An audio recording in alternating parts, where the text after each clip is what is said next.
Guy Malone. Hi, Paradox Brown.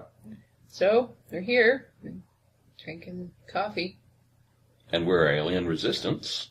So, that makes this coffee with Alien Resistance. Episode 1. So, heard the world was supposed to end. Yeah, I heard about that. And it didn't end. No, didn't. No, I was really looking forward to that, the world ending. Yeah, bummer it didn't happen. I know. We haven't gotten a lot done, really, the last couple of years. It's kind of just like, well, the world's going to end, so... But it didn't happen, so... Guess that means we need to get back to work. Yep. Gotta get busy. Looks like we got some unknown period of time left to continue warning the world about the alien deception. Or get back to work. Let's do it. Let's start with a podcast. Yeah. If we're going to do a podcast, I want to do it relaxed. I want to just talk. I don't want to be hamming it up. Not really scripted or... Yeah. I mean, we can have notes, but I don't like that thing where it's like, like do your radio show voice. Do your radio show voice. Do it. Oh, you mean like, live from Roswell with Guy Malone. On tonight's show, we'll be having Mike Heiser, PhD. Yeah, like I used to kind of over project and... No, you were great. Well, thanks.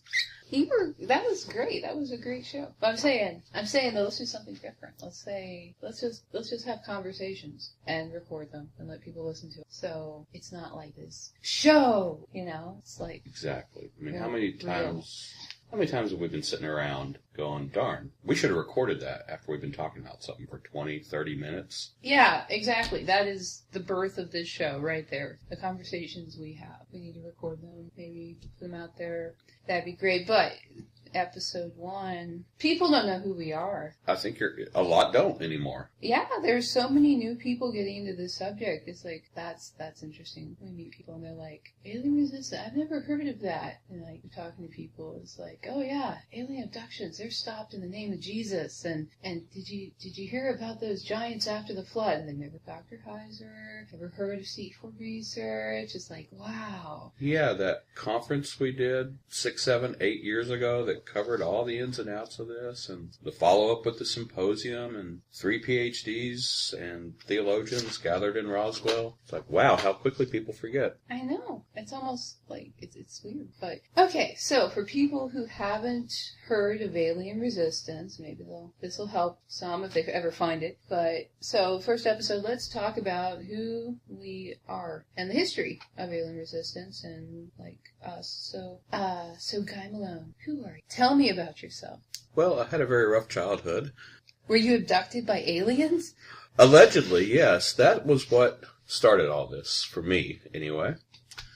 That I'm a childhood experiencer of what the world commonly calls and believes is alien abduction. Had these childhood visitations that I kind of half remembered in dreams, and just looking back over my life when the topic of alien abduction started becoming a little more normal in the 80s, late 80s, maybe early 90s. Normal, you mean like heard of? Yeah, heard of. Yeah. The Whitley Strieber Communion book came out and was #1, and it was the New York Times #1 bestseller. So it was becoming a topic of conversation and being taken more and more credibly. So was that before you were a Christian then? You kind of realized you were an alien abductor? Yeah, I didn't grow up as a Christian or in a Christian household per se. I had these experiences that now I reduce the definition of it down to just more standard. I had paranormal experiences with fallen spirits, fallen angels. And what did you experience? I mean, tell me about an experience you remember from your childhood. Like, how old were you and what do you remember happening? Probably most of it happened between the ages of 4 years old and 8 years old. For me, I can kind of pin it down remembering what house we lived in. That's how I know how old I was. I had night terrible dreams. Like occasionally there was this one where these giant cats, maybe lions, but giant cats with these huge eyes and claws and teeth, and they were holding me down, trying to eat me or, rip open my guts somehow with their, quote, claws.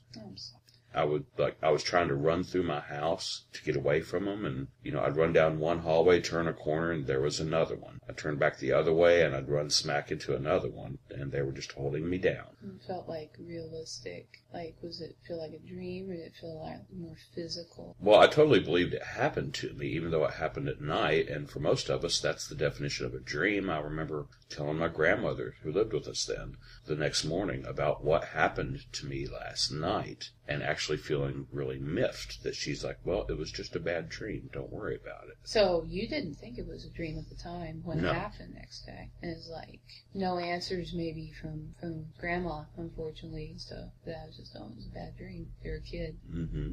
Yeah, I can relate to that kind of thing.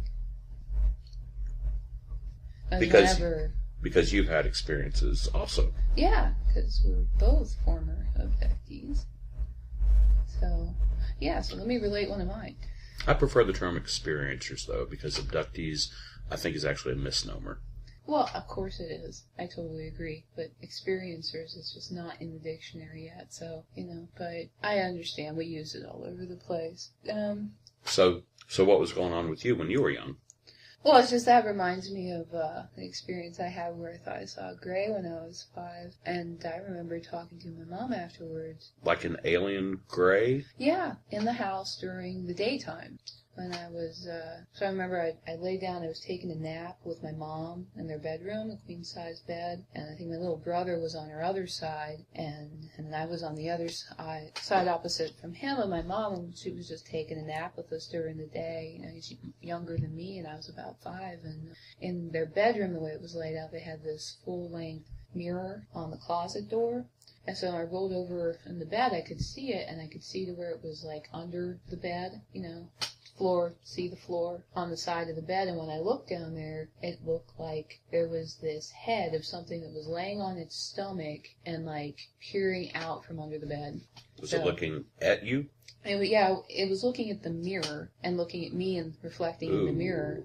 But it was all totally physically real is how it felt. But yeah, it was a typical alien gray. But at first when I saw it, I couldn't. And this is daytime. I mean, it was broad daylight in the bedroom. Light coming in through the window. And it was totally physically real. I was awake and I saw this thing and I couldn't figure out, my brain couldn't process what it was. And I remember thinking, is that a bald man or a kid? Because it was small-ish like a kid, but then it didn't have any hair. And I thought it was kind of like a bald man that had these big eyes. And I just my brain slowly just, okay, it's a monster. That's what it is. It's a monster. That was about the only thing I could relate it to in my mind. Okay, well, it's not a bald man, it's not a kid, it's got these big eyes, and I don't know, it must be a monster. That was the only word I had for it. And Your mom was asleep? Yeah, she was there asleep were other beside people me. In the room? Yeah, she was asleep beside me.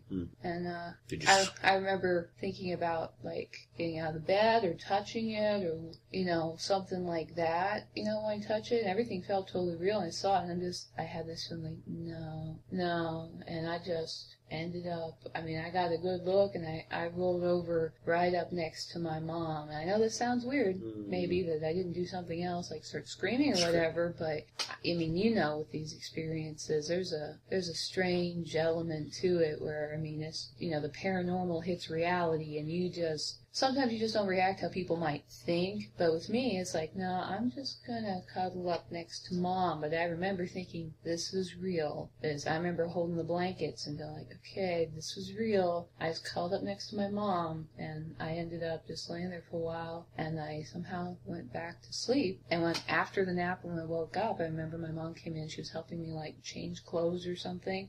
And I was talking to her about seeing something, and I was asking her, if there was something under the bed, or they had a Halloween party or costume party of some sort, and I think I was asking her about if there was like a costume thing or what, and she said something about this big teddy bear, and it's like, no, that wasn't it. And the thing is, years later, I talked to my mom about it, and she actually says she remembers me asking her about how I saw something weird once and asking her about it. So, I don't know, but... Would you have used the term alien then? No. Did you ask her about that? No, but a few years later, it must have been a year and a half later, and went to a movie theater where they were playing E.T. And I don't know, I think it must have been a re-showing, but I'm not sure if it was when it first came out. I don't quite think so, but I saw it at the movie theater, and afterwards I was telling them, I saw E.T. That's what I saw. I saw E.T. And I didn't think twice about the fact that I shouldn't have, just say that or everything. So like that, I saw that. I've seen E.T. and everything, and they didn't really believe that or, get it. But it's like, it wasn't until I saw the movie E.T. that I had a name for what it was besides just, okay, that's some sort of monster.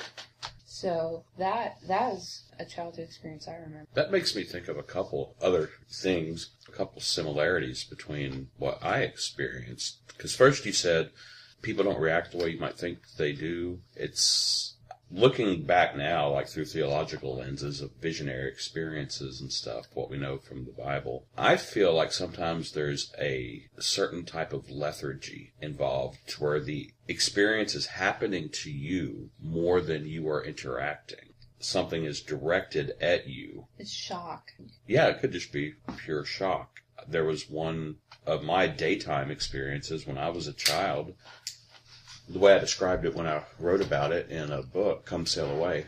And you're the author of a book called Come Sail Away, UFO Phenomenon in the Bible, which was released in 1997 on the internet and 1998 in paperback, relating your experiences. Yes, you would just happen to know that, wouldn't you? Yeah, I would just happen to know that. Yeah, that's a big part of how it started for me. I did detail autobiographically all of my experiences that I could remember up to the late 90s, and the conclusions that I had when I was younger, the worldview that it impacted me with, knowing what I didn't want to believe. The thing I least wanted to believe in the world was that I'm an alien abductee, and everything that I was learning or reading about the subject at that younger point in my life said that the experience would happen again. The aliens would return. So it wasn't just that I'm living with the experience, it's not just that I'm coping with the reality of accepting I'm an alien abductee. Oh, and that's okay. What I was actually more dealing with that was fearsome to me was knowing that this was going to happen again to me. We haven't gotten into it yet, but there were more horrific experiences as well. Well, where did you, because you read a lot of books on alien abduction. I guess you picked that up from the literature, that it would happen again as you got older. The main one I remember at the time was Whitley Strieber's Communion, recounting his experiences. I was college age, a roommate. I still wasn't Christian yet, and a roommate of mine, we used to be kind of new agey. We, party the way college kids do. He brought home the book, Whitley Strieber's Communion, and the cover of the book was the very now classic, artist's rendition of the alien. Kind of more of a tan-skinned, but what people would call now an alien gray. Yeah, I've seen it. Oh, yeah, it made me almost jolt or freeze in my tracks. And a tall gray, I think.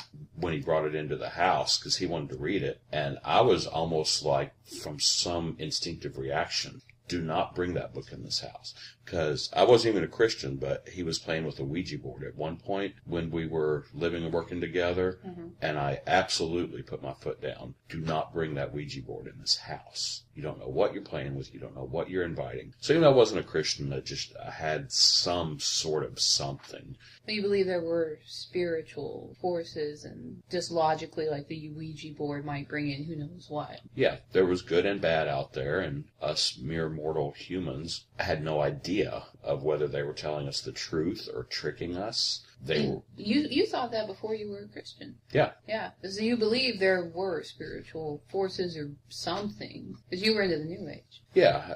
I was seeking out spirituality, in fact. Alternate forms of it. I had my bag of rocks in my pocket, different crystals that I could describe to you their properties. I read some of the popular literature, Richard Bach, Illusions, kind of defined my worldview at the time. He's the more popularly known as the author of Jonathan Livingston Seagull. I read that also, but I liked Illusions. I was reading Illusions? No, the Seagull. But I also read like all of the works of Carlos Castaneda. I read some of them. Yeah.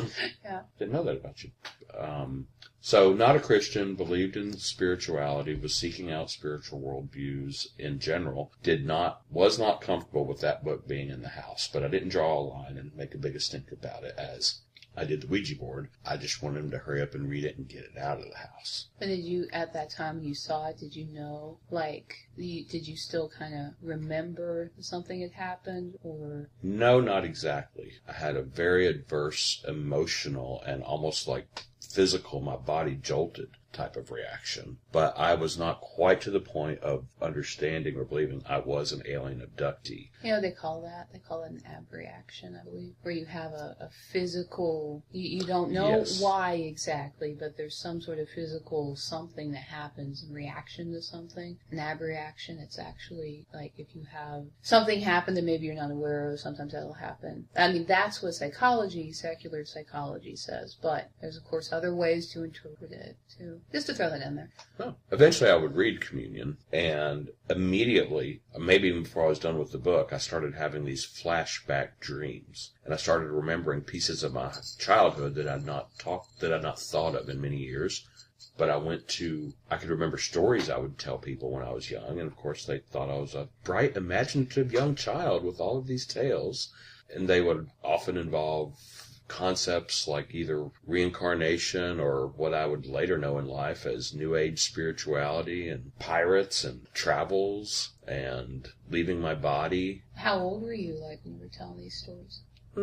First, second grade. So you were about 7, 6, 8 7. years old. 7, 8 years old, yeah. So what are some more... Okay, so wait, when you were in your early 20s and college age with Communion, some stuff didn't come to mind. But when you were a kid, you were more aware of the stuff that had happened. So it's almost like... It was still happening. That was the thing. Like, one of the daytime experiences I was mentioning earlier when we were talking about the lethargy of the experience was, I remember a fairly long conversation I had with a praying mantis in my front yard, who, even though I was like 6 or 7, this praying mantis was larger than I.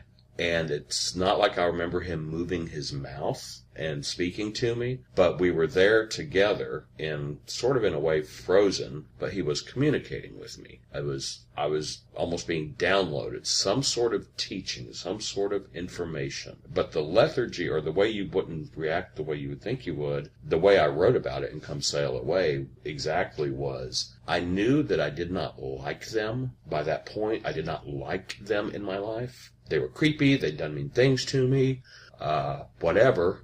Chasing you around the house at night trying to rip your guts out, kind of. Yeah, you wouldn't like that. And there's other sexual elements to it as well. I don't lead with that, but I don't hold back on it when I write about it in the book, or when I'm really given a long version of the story.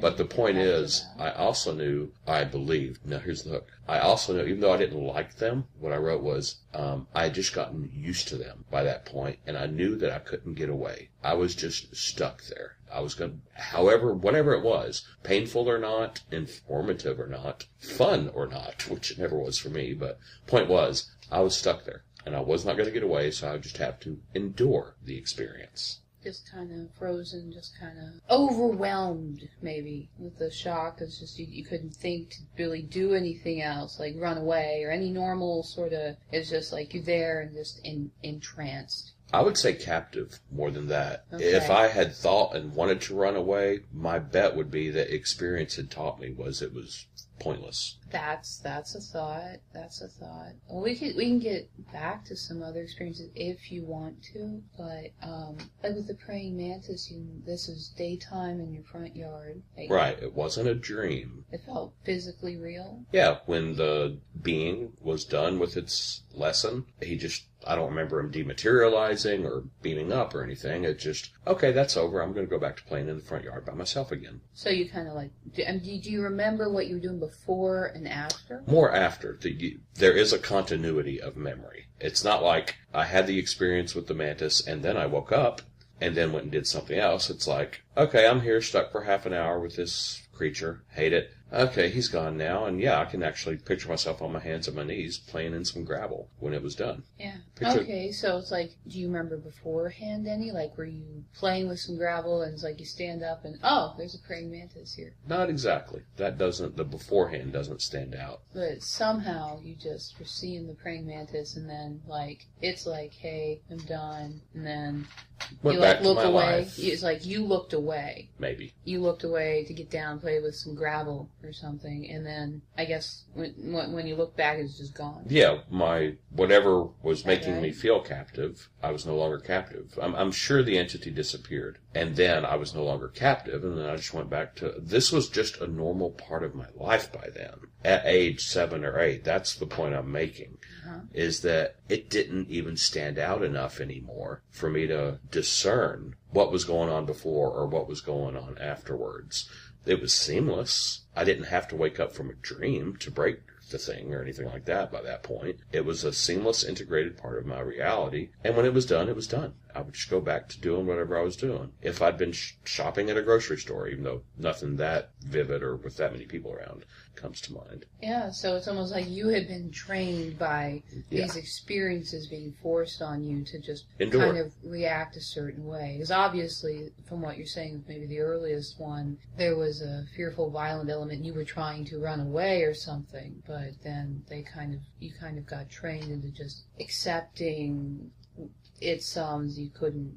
Yeah, so there's a heavy level of psychological abuse, wouldn't you say? Looking back, yeah. Yeah, and then you believe these are... Now I believe they're fallen angels. I used to believe they were aliens active in my life and would be coming for me again one day. I would look for, again, what I wrote in Come Sail Away was at that young point in my life, 1920, I'm thinking to myself, well, one day I'll be married, or at least I want to be married, and should I be honest and forthright with this person about my experiences and my possible future? This person whom I claim to love, and let her know that I'll probably be inviting her into my life, into that life and into that experience? Or do I keep it a secret for more selfish reasons because, hey, I had some experience with this. I told 2 different, short-term girlfriends about my experiences. They dumped me because I was crazy. Well, they just didn't appreciate you well enough. Well, thank you. Well. But the struggle, that I went through, and I've talked to others who thought almost these exact same thoughts as well, was, do I keep my mouth shut and keep it to myself for the sake of trying to live a normal life? Or do I tell people and risk rejection? I'd gone 0-2 on the rejection route already. And at some point later in my life, once I'd accepted and worked out all this stuff, or belief system anyway, that yes, this is my life experience, I had pretty much defaulted to keep my mouth shut. I can't share this with anybody. But that changed. And I did come out eventually. And, well, it just turns out God had a plan after all. I guess so. Yeah. Set me up with another Christian abductee, or former abductee. Yeah. Yeah. God's good. Yeah, who also is doing research and teaching on the topic, and so we both do it. So, yeah, he has a great plan. Whoever you are, and whatever you've been through, But, yeah, I totally get that, being in your 20s. And, that's really, I know, I bet there's a lot of people out there that can relate to that. Being in your 20s and having this kind of background and looking for someone and trying to find someone who would relate and feeling like you can't really be open because of it. People might think you're crazy, or you might bring them into it or something. Yeah. Yeah, how could I do that to someone I loved if I really loved them? The struggle back then was maybe I shouldn't ever be married because I don't want to bring all this torment and all this torture that's happened in my life onto someone else because of relationship with me. And thank Jesus, it doesn't have to praise continue. God. Actually, the lesson I learned in all of it was there's nothing to fear but fear itself. The paralyzing fear of being open and talking about it was what was really holding me back from growing and moving into what God really had planned for me. It was years after I was a Christian that I finally began to speak of it publicly anyway and enter into a field of ministry. But we're getting into a lot more of the detail questions, the mechanics of the experience, than I think I usually get to with most interviewers, because in a way they don't really know what to ask, I think, because this is new to them, but I know why you're doing it. Yeah, I guess I kind of get more into the mechanics questions. With your own research and your own book on this topic and writing on the abilities of fallen angels as it compares to studying the secular modern alien abduction reports, right? Yeah. That book I have, a lecture from the Christian Symposium on Aliens 2009. In Roswell. Yeah. What's the title? The Bible, Physics, and the Abilities of Fallen Angels, the Alien Abduction Phenomenon. And we go through scripture and compare the abilities of fallen angels to alien abduction reports, and then get in physics of it. Well, how do they? Physics, how it would fit in, supposedly. So that's a very keyword-friendly book title for Amazon searchers. Yeah, I wonder whose idea that was. Guy Oh, really? Malone. Yeah. Oh, maybe, yeah. You've got a better memory for these things. Okay, so what, in brief, does your book bring out? What is the comparison between alien abduction experiences and visions in the Bible? Well, yeah, that's the thing, is I would say, about my experiences, about your experiences. A lot of it was visions, and that's the thing, the Bible's full of experiences with angels where people have visions or people have dreams, and it's like, just like a dream is a thing, and everybody knows what a dream is. So you say, I had a dream, everybody has a reference, but a vision in the Bible is something that feels physically real. You usually would perceive yourself as being in your body with all of your physical senses seeming to work, and they're real-time experiences that feel like actual reality, but they're spiritual experiences. And so a vision in the Bible, visions are mentioned many times. A lot of people think of it, well, it's like this almost telepathic projection in your head, like if you're imagining something, you're kind of seeing it in your head, people think, oh, well, that's what a vision's like. No. Whenever the Bible's using that word vision and describing interactions with angels, what people are having is something that's a lot more, pretty much indistinguishable from physical reality. But the prophets in the Bible, you see it a lot, but they know it's a vision. They know it's a spiritual experience. I think in the modern times, it's like we've lost that understanding that people in biblical times had, which is that angels cause visions. Visions feel real. Like, even Peter on the rooftop, when he went into a trance and he saw the sheet lifted down with all the animals on it. I mean, God told him to eat. Yeah, so he heard a voice. He saw something with his eyes. It was something that was rather non-realistic, but yet from everything I could see biblical precedent-wise in the description there, what he saw, he was perceiving that he saw it with his eyes, that it seemed physically real, this huge sheet coming down with all these animals. So, I mean, right out of the ordinary, right there, he knew about visions, and they were spiritual experiences, but they seemed physically real. So, but it was so out of the ordinary, he knew, okay, this is a spiritual vision kind of thing going on. But he was in a trance on the rooftop. But yeah, he heard a voice audibly speak to him. He spoke and interacted back. That's what I was getting. Perceiving himself in his body, using his mouth, using his vocal cords in this spiritual experience. But it says he was in a trance. So it's like there's a vision right there. And so, I mean, that's what I would say. All of this is with the praying mantis and the other thing, and what I saw was a gray. That, it's not that a fallen angel looks like a gray. It's that there's more like there's a fallen angel there that's causing you to have a vision of an experience, and they can make you have a vision of pretty much whatever it is they want you to see, whatever they have the legal grounds to do. So of a gray, of a UFO. And it seems physically real to your senses. Underground base or a off-world planet that you feel you're on. Yeah. That's anything. I know you use just about anything. I know you use other examples in your writing of my beef with I don't like it when people say it was just a vision, as if it's just a dream. What I see in the Bible is that they are recording events that actually happened to them. A spiritual event. Yeah. It's reality, but a slightly different reality. Well, I agree. Would you say that, well, here's a question. Would you say that would you say that reality is actually transformed around them by the angel, fallen or not, or that their senses are somehow attacked or hacked altered. into. I think that how they do it. I mean, because when it talks about visions in the Bible, it also says like taken up or carried away in the spirit. Mm-hmm. And so, it's like we have a body, and then we have a soul, and then we have a spirit. And so the soul is thought to be, well, the mind and the will and the emotions are part of the soul.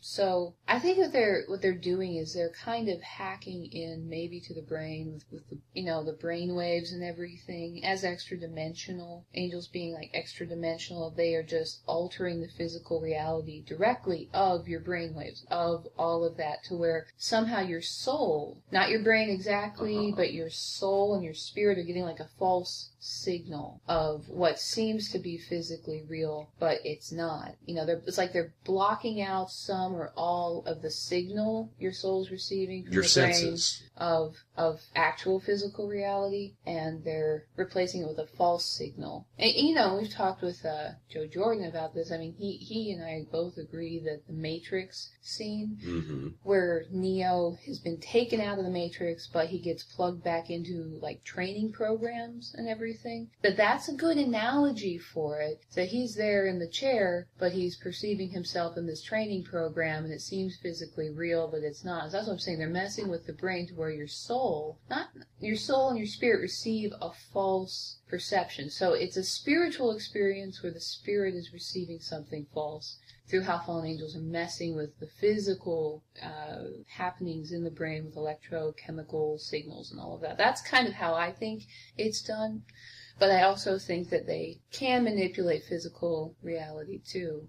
But by the time the vision experience is over, by the time the Matrix training program is over, he has the memory and the knowledge and the experience of what happened, and he carries that with him into his ability, into his memory in the future. Yeah. It's like when I read any account in the Bible of a vision of Isaiah being before the throne of God, or of the entire book of John's Revelation of the apocalypse from the Isle of Patmos. I'm not going to say, meet those guys in heaven one day and go, well, John, that didn't really happen to you. It was just a vision.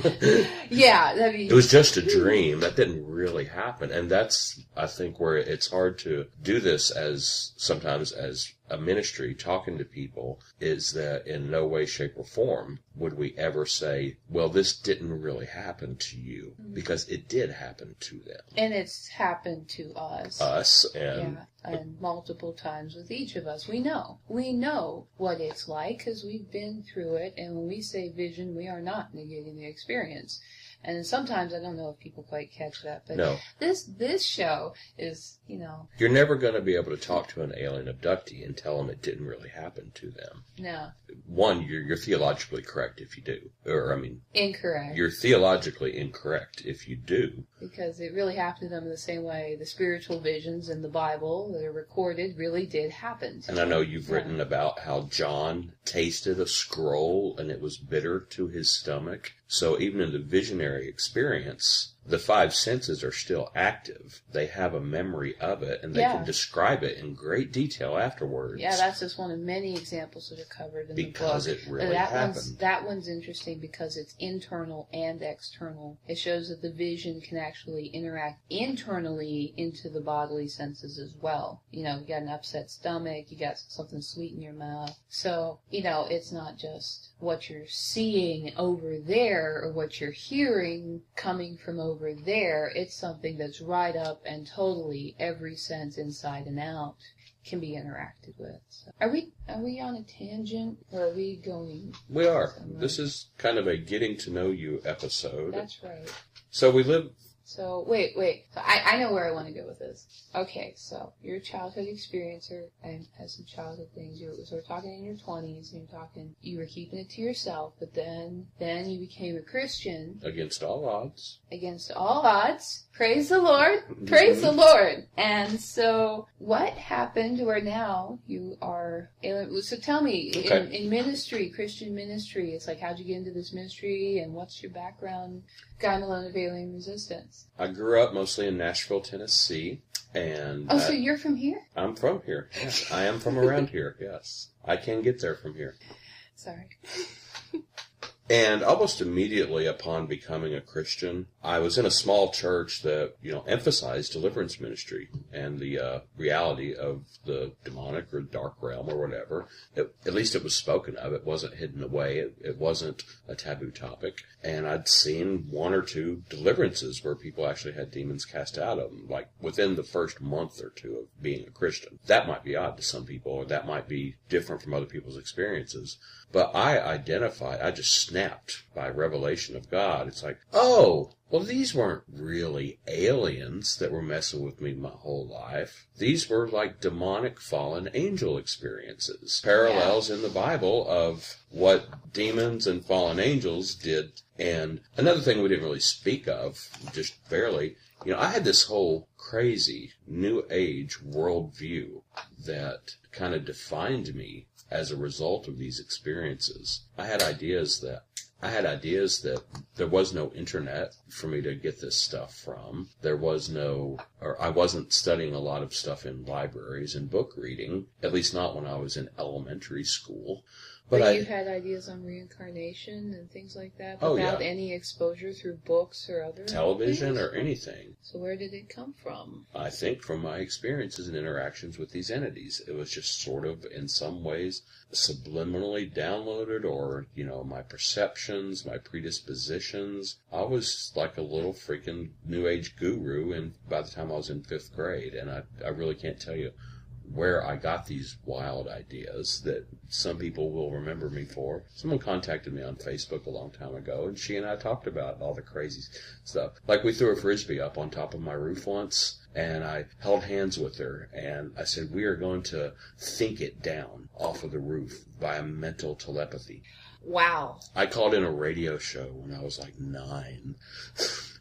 There was a submarine that had submerged with sailors in it or something like that. The submarine broke somehow. They couldn't get it to go. And I actually went on a AM radio program in Nashville.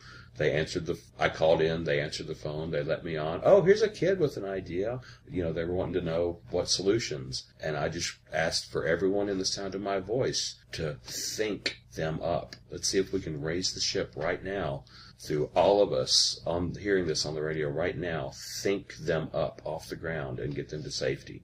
I'm 9 years old. Wow. The radio host was, yeah. Wow. So, that's it.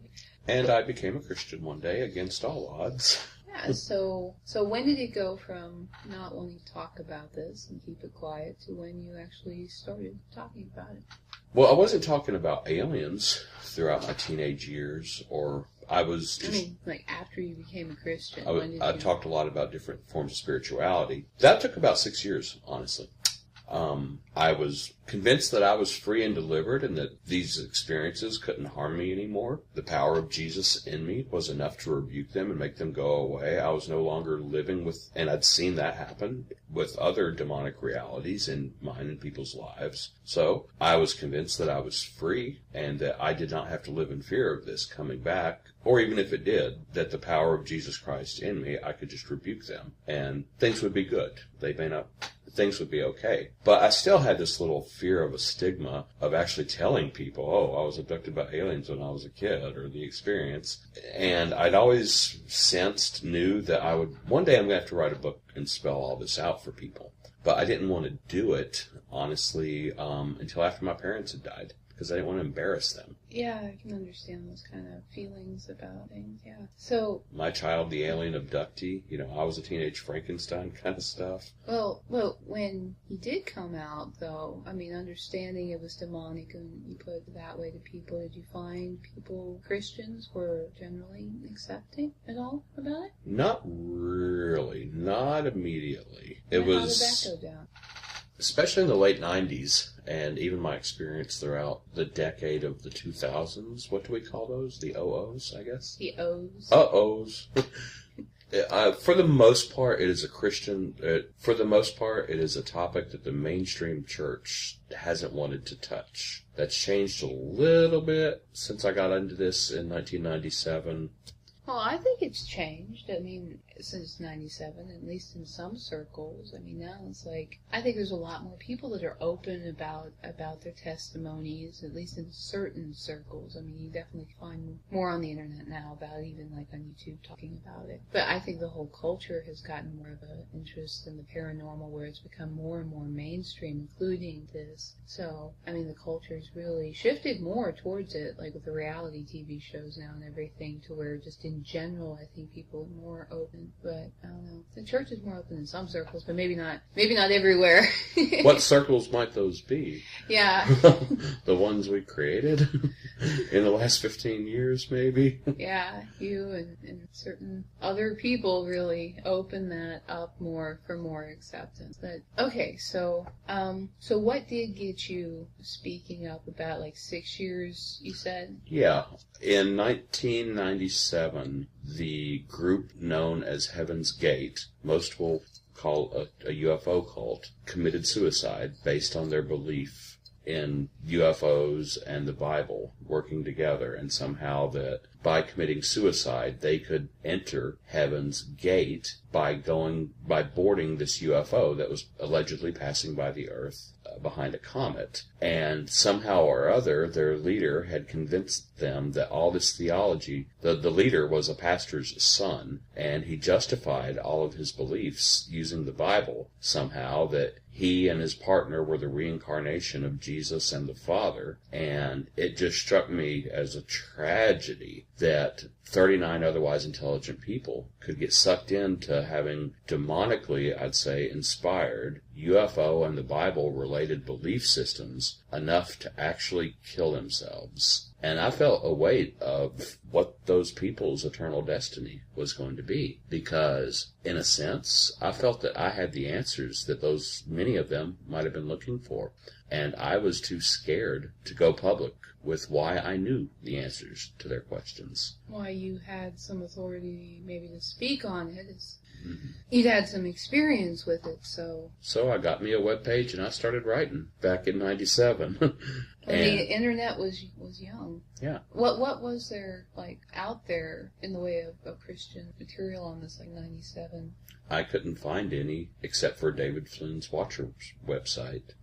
So... In fact, when I began searching, when I first set my fingers to a keyboard and I was online and went to AOL web crawler and typed in the word UFO, the number one match was Dan Geeb's UFO folklore. And it was, for at least a decade, it was the number one match for the search term UFO on the internet. A huge hub of all kinds of links and reports and thoughts and ideas.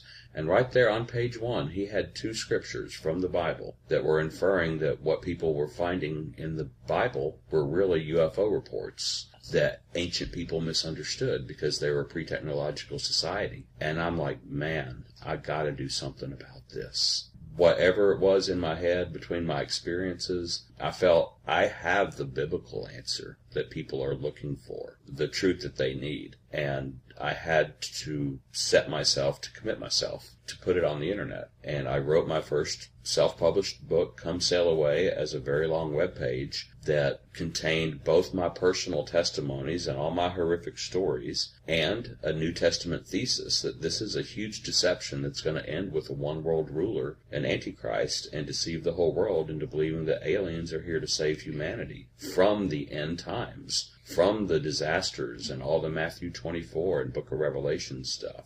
And I put it online, and I knew that I couldn't keep quiet about the personal side of it as much as I wanted to. I just had to go ahead and label myself, because some of the earliest feedback I got from people who didn't know what was going to hit them when they read this was they basically got a New Testament tract shoved down their throat where Jesus was the answer, but they came into it because they were looking for information on UFOs and alien abduction. And I was there telling them my story. And the early feedback I got was, I don't necessarily agree with your opinion, or I don't like where you went with this, but given that I gave them so much intimate and horrific detail, people were like, but I'll say you've definitely got the right to have an opinion, more so than many others, or more so than I do even.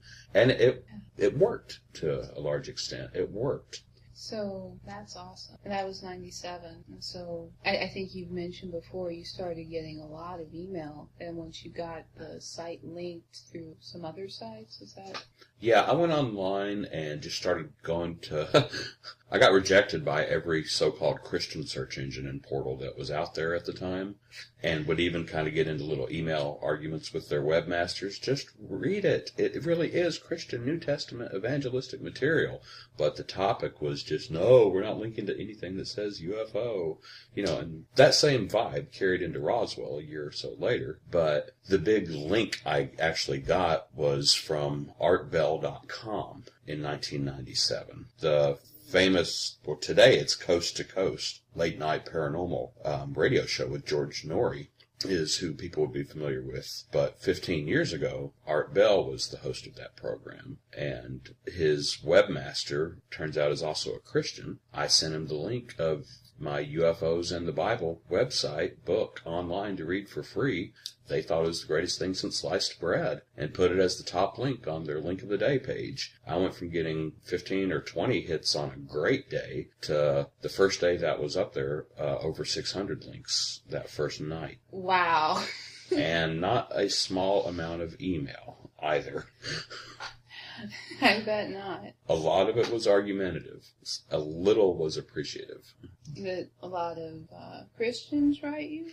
Not off the bat, no. Mm-hmm. No, mainly it was, I would say it might have been 10%, 5 or 10% Christians were writing me. And they'd say things like, wow, I've always thought this, but I've never seen it spelled out. So clearly, thank you for writing this. That was a great email when it came. So there were some people that were Christians who had thought about this before, kind of figured it out, but they didn't see anything out there on it. Right. There was nothing that put into words what some people were beginning to suspect what was true. And there was a lot of, 80 to 90% of the email was just people that wanted to argue with me, and they said I was completely wrong. But those were the UFO and alien enthusiasts, aficionados, and that wanted to believe that they were here to help mankind. They were our saviors. They were beneficial to us. These were the New Agers that were basically yelling at me, and they didn't appreciate me bringing my religion into the serious topic of ufology. You had been there. I mean, you could understand where they were coming from. Totally. I didn't really care for Christian arguments myself back in the day. Well, okay, so you mentioned Roswell. So let's jump to Roswell. How did you end up in Roswell? When did you go to Roswell? I had spent a good year of my life in sort of full-time ministry, answering these emails back and forth. I'd stay up all night, and I'd get home from work kind of late at night, and I'd wind up staying up all night sometimes, at least 3 or 4 hours, replying to the emails that I was getting, and was spending an increasingly inordinate amount of my time dealing with this website and the traffic and the responses. And I still hadn't even got it printed in hard copy as a book yet. Somehow or other, I got to looking online occasionally at Roswell, New Mexico. Oh, they have a festival there every year, UFO festival. People who want answers and believe in UFOs actually go there every year to hear speakers. And this was 98. So the internet was still kind of new then and smaller. Yeah, and it was actually frustrating because for some reason I wanted to learn more about Roswell, but there was so little about Roswell on the internet. There were 3 websites I could find even based in Roswell. 3? Wow. Yeah. But now it's probably half the businesses in Roswell have a website. I'm just wanting to point out, it's like for people who are maybe a little younger, that's like don't remember the late 90s and how the internet was then, that it was very different. I mean, that was kind of a pioneering time of going out with your stagecoach, going out west on the internet. Websites were still new and there wasn't as many, and social media hadn't sprung up like it has, and it was very different. Google didn't exist then. Yeah. There's people sometimes, you go to like an archive site and just look around at how the internet looked back in the early days. It's a whole different landscape. Or don't. It was a pioneering time, yeah. As I was, well, thank you, that's very complimentary. as I would find myself looking at Roswell on the internet every now and again, I would just realize that I was getting this burden or this idea that I should go there. And do what, though? That's ridiculous, Guy. But speeding things up a little bit, I eventually submitted to my cell leader at the time and then the pastor of the church that I was attending that I have this book now in hard copy form, and I'm feeling like God is wanting me to go to Roswell as a missionary to share this with people that go there looking for answers. And of course I thought they would both say, that is ridiculous, Guy. That's the craziest thing I've ever heard. Of course you're not supposed to go to Roswell. That's just ridiculous. 1,500 miles away. And both of them were like, I'm going to pray about that. Get back with you. And they did. And they both felt, though, especially the pastor, Brad, kind of hated to lose me from, I was useful around the church. Back then I did stuff. And he was, I'm going to have to affirm this. He got back a few days later. I think I agree. I believe God actually is calling you to move out there and do this. And I'm like, you were supposed to talk me out of this. You were supposed to be the voice of reason. So, roughly 6 months later, I showed up in Roswell with not much of a plan, just a self-published book. And I arrived in late June or early July. In time for my first UFO festival, which was in 1999, where the convention center sold tables for people who had products to sell, T-shirts, books, glow-in-the-dark alien skin. Much to my surprise, no Christian presence, but lots of New Age people there selling books about versions of spirituality that connected the aliens to the end times as good guys here to save the day. If you will just reject all these ancient religious trappings that are keeping mankind down and follow the aliens as humanity's saviors, and had a table at the Roswell UFO Festival for 3 or 4 days, offering my book for tourists as cheaply as I could make it possible back then. Wow.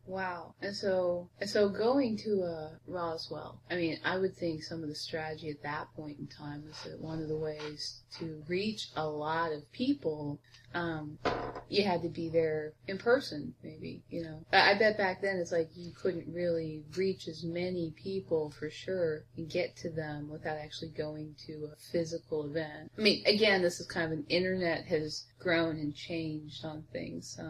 Yeah, part of my research was, before moving, was that it wasn't just Roswell, but it turned out there were these UFO conferences being held in various places around the country. San Antonio, California. And I sort of realized, well, that's a 1,500 or 2,000 mile drive from Nashville. But if I were living in Roswell and say I could somehow afford to get the money to go to one of these things, it's less than a day trip to most of them. Awesome. So there was a kind of a plan in mind. It says go to the festival, but also go to conferences. You've been to a lot of UFO conferences over the years.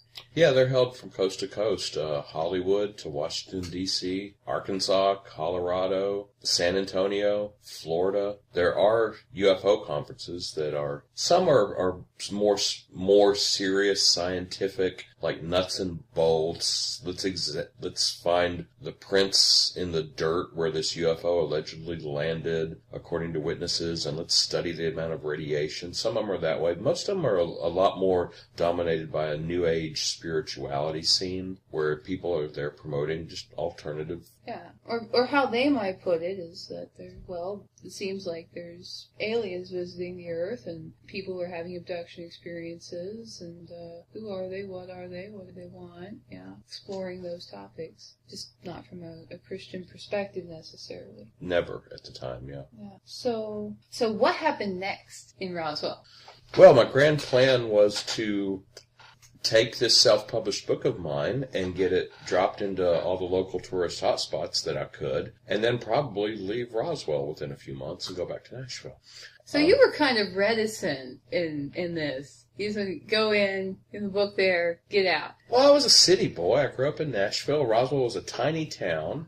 In the middle of nowhere. In the middle of nowhere. In the desert.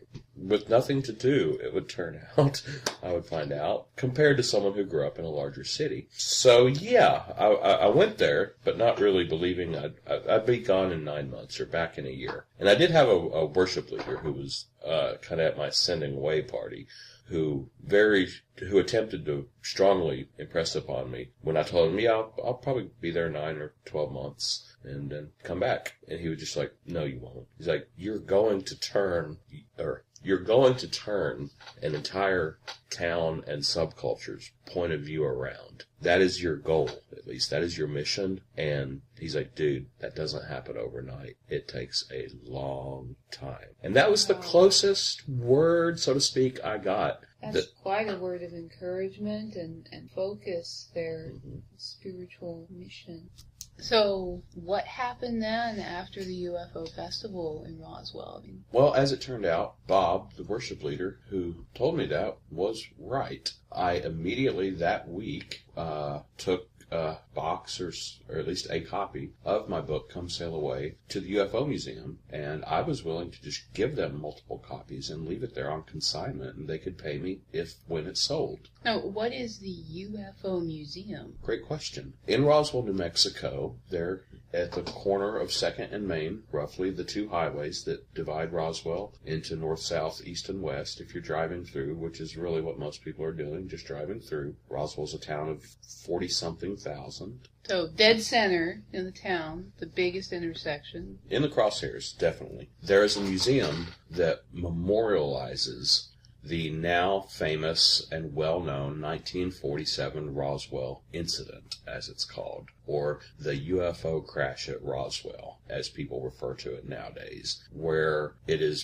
believed that in a thunderstorm in 1947, a UFO was an alien spacecraft from another planet with intelligent biological life forms was traveling across the skies of New Mexico, lightning struck, and at least one ship got downed. It's not a very good propulsion system, is it? Oh, no, sure.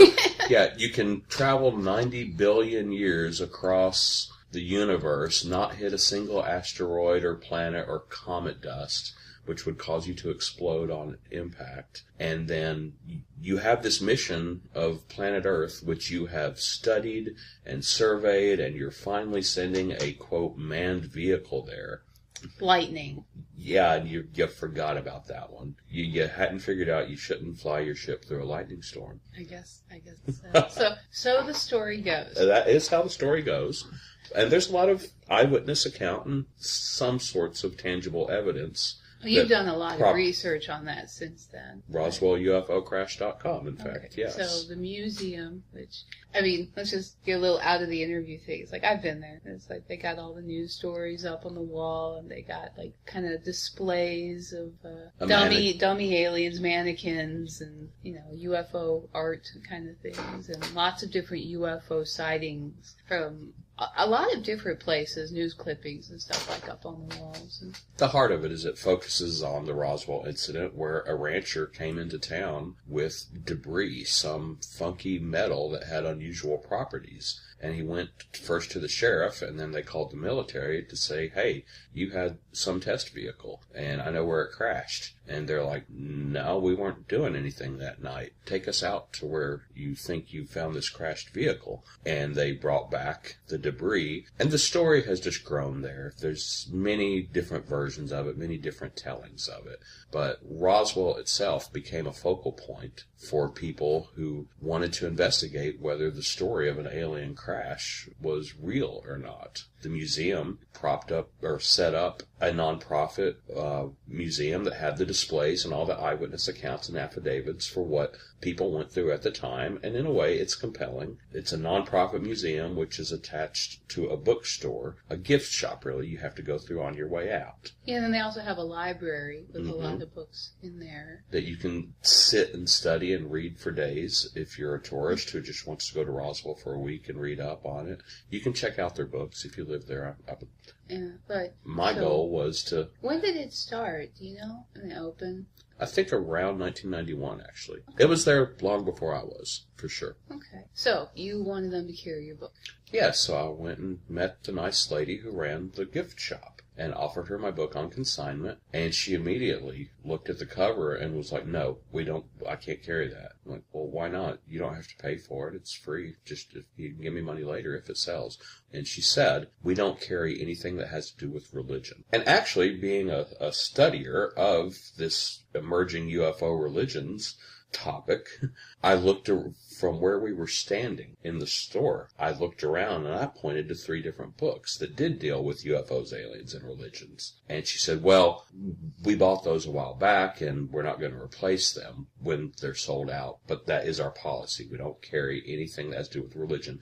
And I understood. Actually, they had taken a lot of negative flack from some of the Christians in the area who were just coming up there and almost picketing or boycotting the place and saying evil things about, this new age topic, UFOs, was not what the very conservative Christian community of Roswell really wanted to welcome or be known for. They'd already fought that battle 5 years at least before I got there. Their right to existence, actually, I would say, was challenged by someone, a few, very vocal minority that was in Roswell, and I don't know where they were by the time I got there.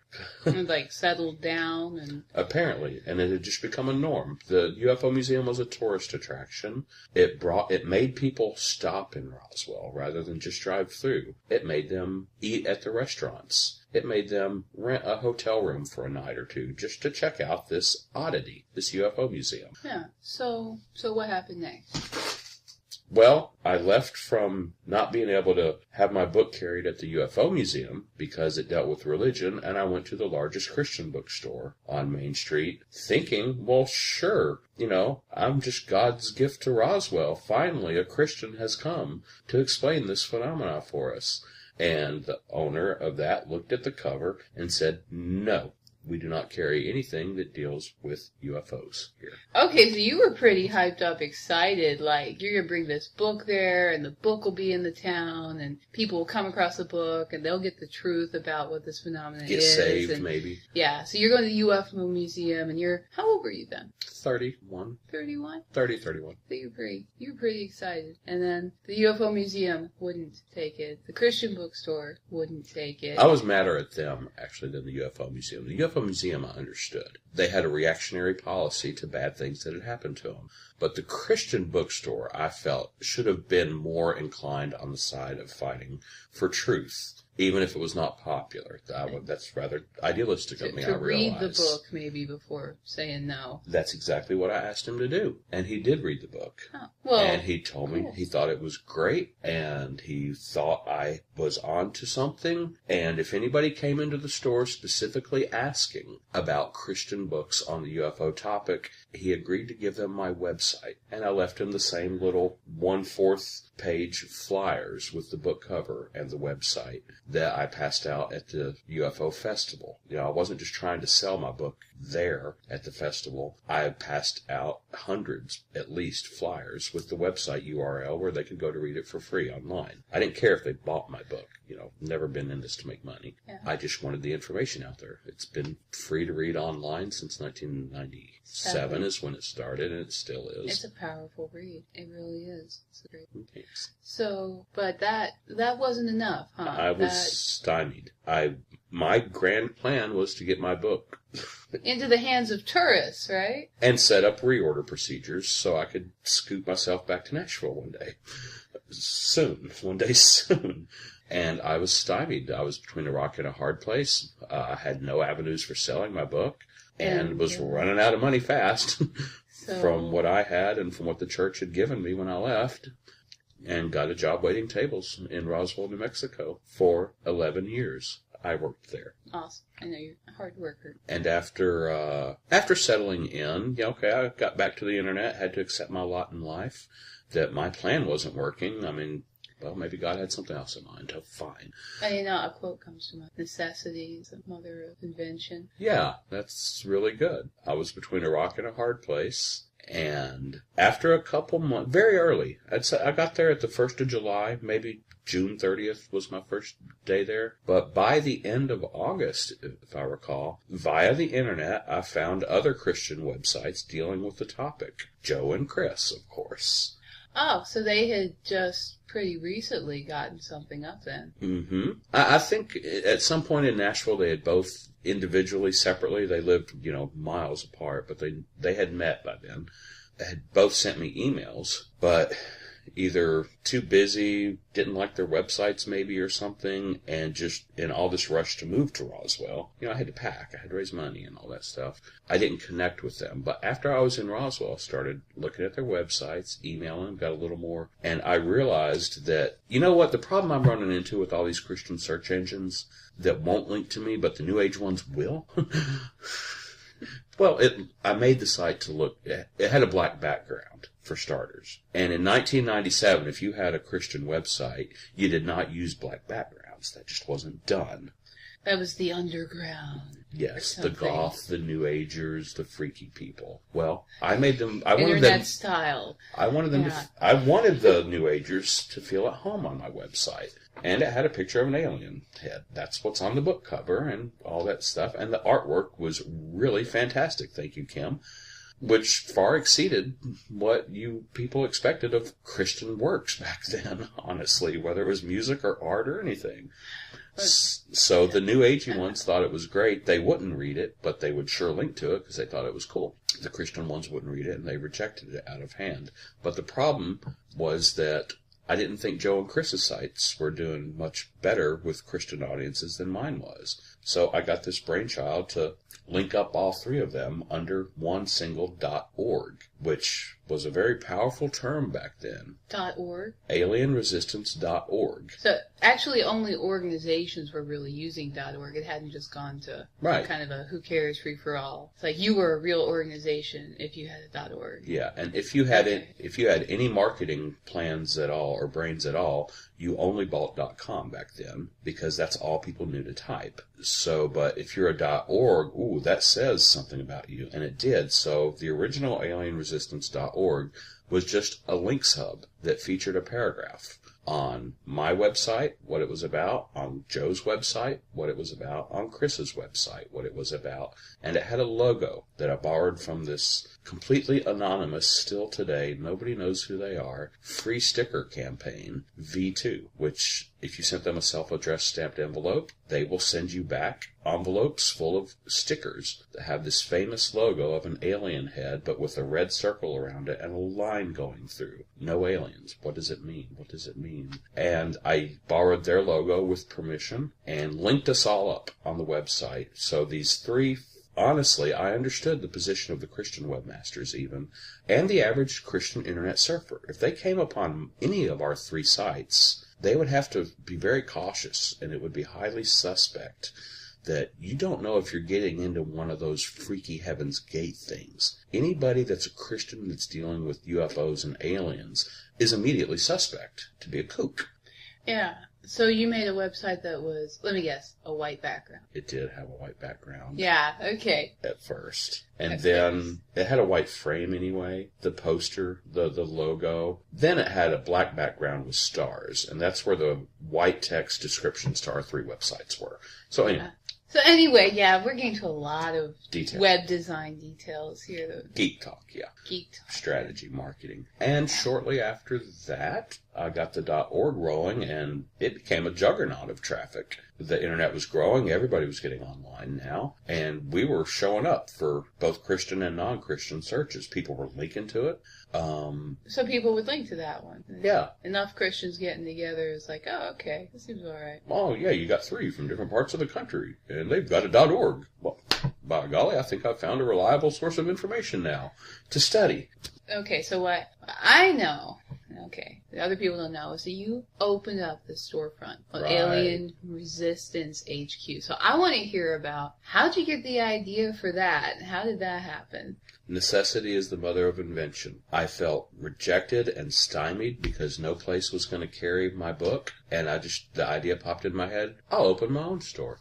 And I will be the only location in Roswell, New Mexico offering biblical perspectives on UFOs and aliens. Chris gave me the 501c3 covering to go ahead with it. I opened a nonprofit downtown on 2nd and Main, that same intersection we talked about, near the UFO Museum. Wow, so like ground zero. Yeah. Yeah.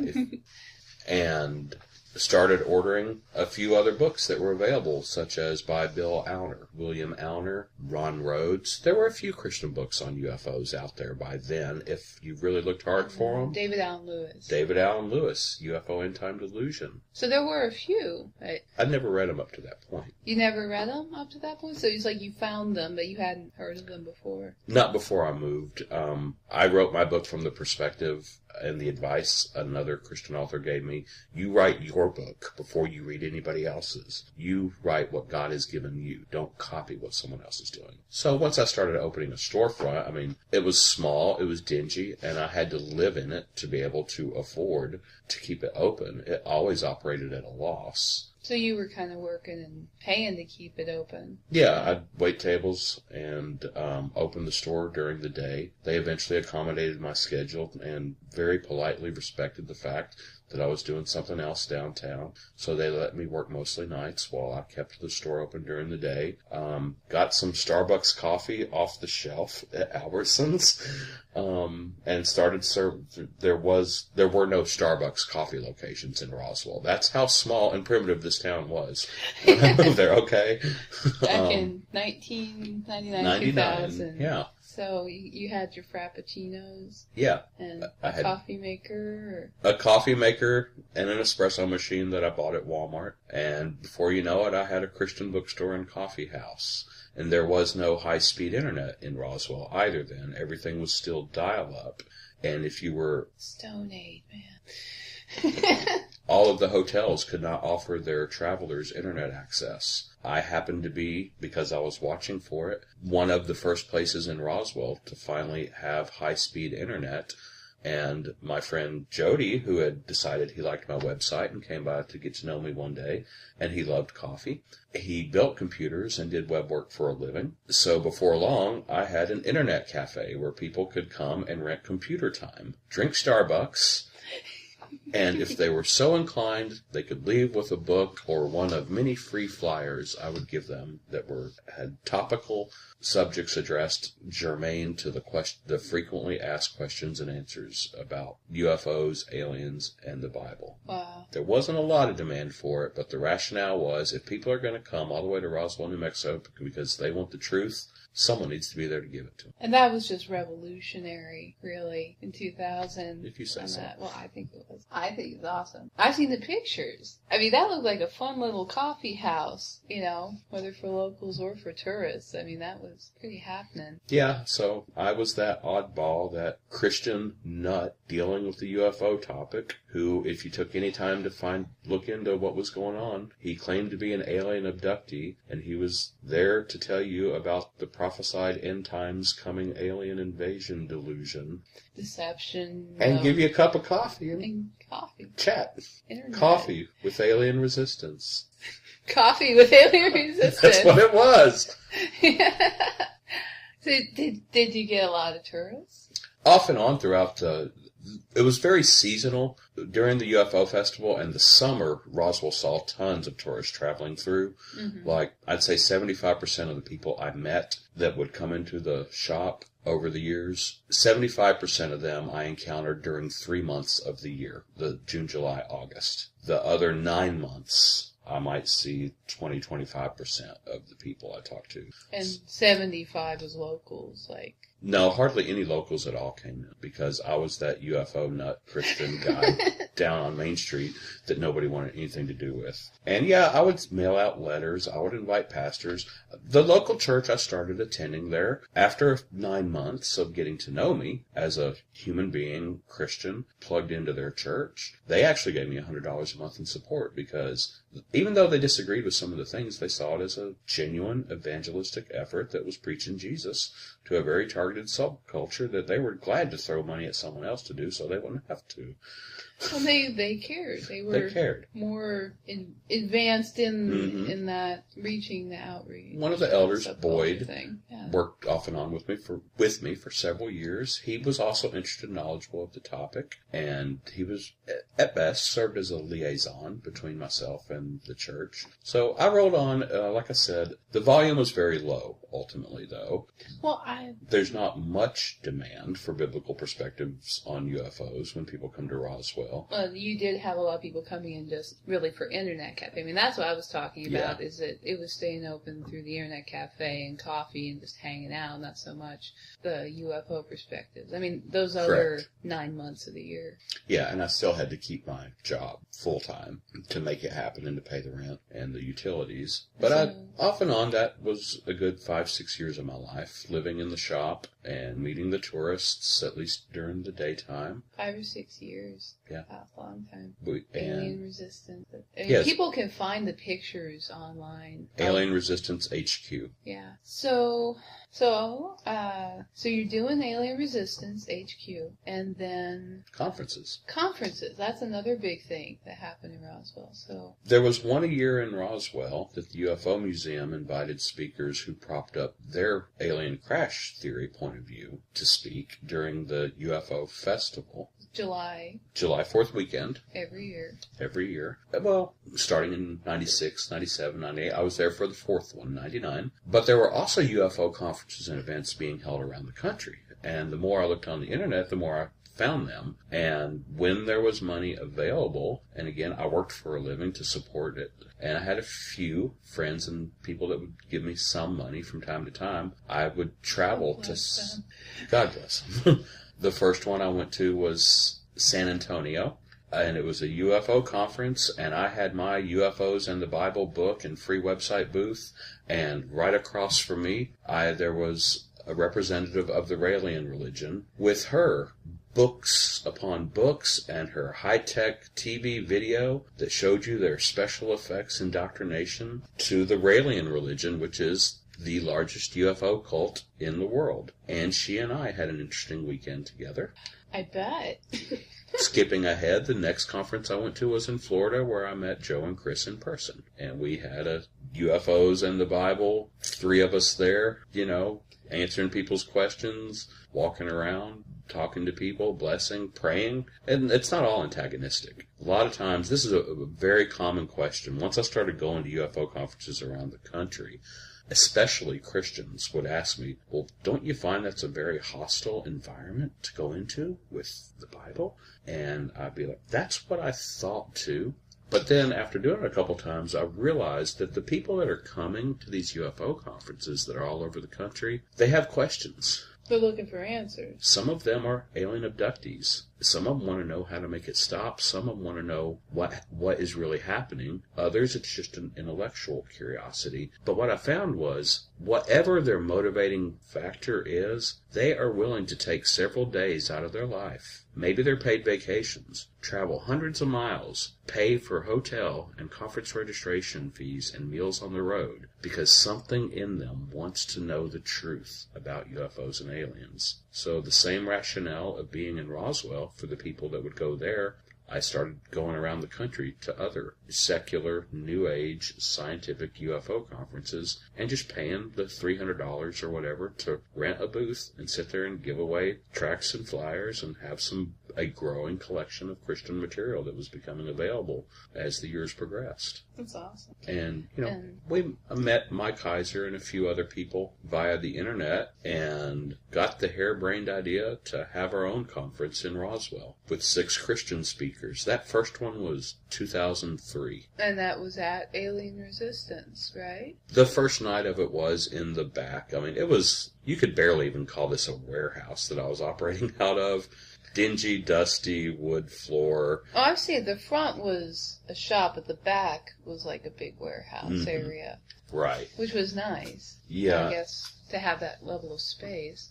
So in 2003, 2004, we had the first alternative, basically, to what the UFO Museum was offering people. We actually had another venue in town that I would soon learn that the UFO Museum looked at it as competition and wasn't happy with what I was doing. Oh, so for like 5 or 6 years, how many years they had been doing their own kind of conference during the festival, and then here you come along as the first person doing an alternative event, a Christian event, and you're actually getting people in that do really know some things about ufology and alien abduction. Right, and The first year it was all Christian speakers, 6 of us. The second year it was most of them again, I believe, a few more, but I also invited some of the more respectable and credible secular UFO researchers I'd met across the country over my few years of going to these conferences. And these were people that spoke of just things like government records, what the military knows, what Freedom of Information Act file searches have been able to turn up.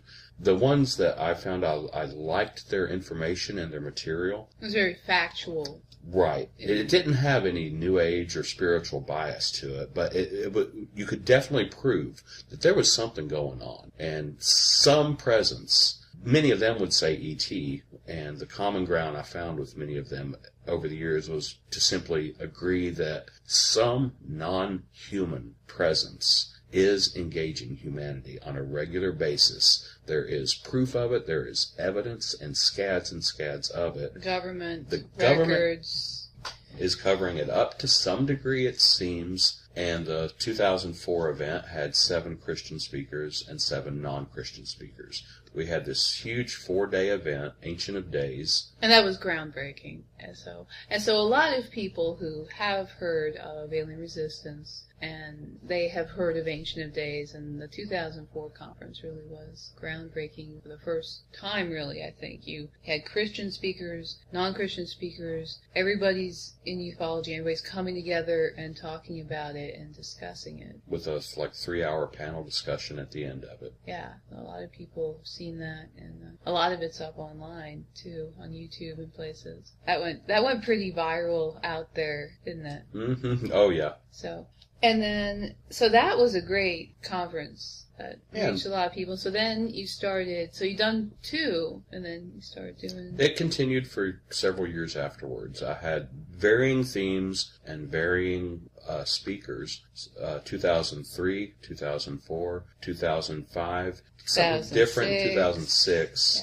and then another big one, 2007, was the 60th anniversary of the infamous 1947 Roswell incident, where the city of Roswell, as an entity, decided to pour $150,000 in promotion, because the UFO festivals in the past, there was a big one or two, but there were a lot of lackluster ones where it didn't feel like there was 2,000 or 3,000 people that would show up over the weekend for it. No, there probably were more than that. But from a marketing perspective, the city wanted it to be big. So the mayor and the PR officer, the planning zoner, all the city employees kind of got drafted into the idea of the city, for the first time, sponsoring a UFO festival. And they, too, planned all kinds of events. It's a big tourist attraction. Yes. Festival. And so how did that go down? You ended up organizing the conference for the city. You had planned your own event before you got involved with the city. Right? Yeah, I had done it for 4 or 5 years.